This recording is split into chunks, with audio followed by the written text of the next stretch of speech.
नमस्कार. शेतकरी हवामान अंदाज या यूट्यूब चॅनलमध्ये मी युवराज खाडे आपल्या सर्व शेतकऱ्यांचे सहर्ष स्वागत करीत आहे.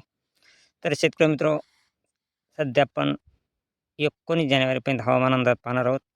आणि शेतकरी मित्र, खास करून म्हणजे बंगालचा उपसागर आणि अरबी समुद्र या दोन्हीच्या मध्यभागी समुद्रामध्ये 2 चक्राकार दाब तयार झाले आहेत.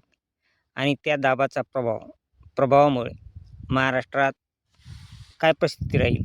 तरी शेतकरी मित्र, त्या 2 प्रभावामुळं चेन्नई, कर्नाटक तसेच तेलंगणा या राज्यामध्ये पावसाचा अंदाज आहे आणि महाराष्ट्रामध्ये ढगाळ वातावरण आहे.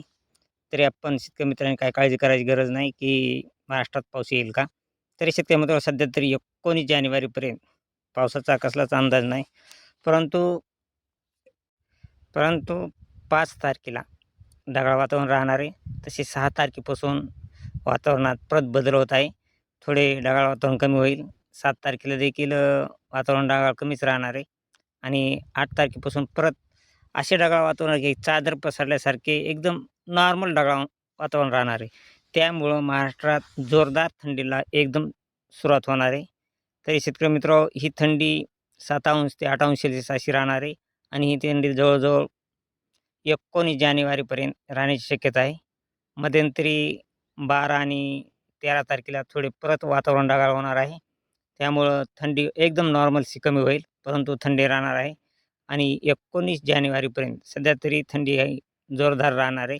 तशी पाहायला असता पूर्ण महाराष्ट्रात पूर्ण महिना जानेवारीचा थंडी राहण्याची दाट शक्यता आहे.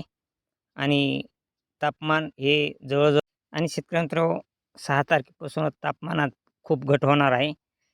तरी 8 तारखेला 6 तारखेला देखील रात्री आ 7 वाजल्यापासून थंडीला चांगली सुरुवात होणार आहे. ही थंडी जवळजवळ विदर्भ साईड आणि सोलापूर, सांगली, पुणे या भागामध्ये जोरदार थंडी राहणार आहे. 8 ते 9 तसेच 7 तारखेपासून परत 7 तारखेपासून जोरदार आणखीन परत थंडीला सुरुवात होणार आहे.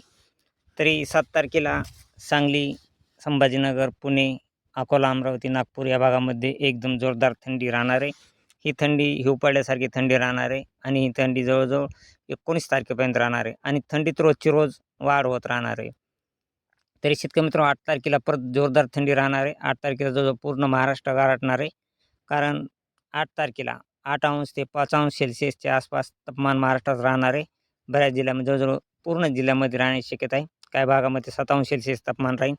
परंतु ही थंडी एकदम जोरदार ही 11 तारखेपर्यंत तरी एकदम जोरदार थंडी राहणार आहे. आणि 12 तारखेला थोडेफार नॉर्मलचे थंडीचे प्रमाण कमी होऊ शकते. परंतु परत थंडीत ही जोरदार सातत्याने वाढ राहणार आहे. आणि 13-14 तारखांना परत थंडीचे प्रमाण आणखीन थोडे कमी होणार आहे काही भागामध्ये. फक्त नाशिक, सुरत, जळगाव, नंदुरबार या भागामध्येच 14 तारखेला थंडीचे प्रमाण थोडे जास्त राहील.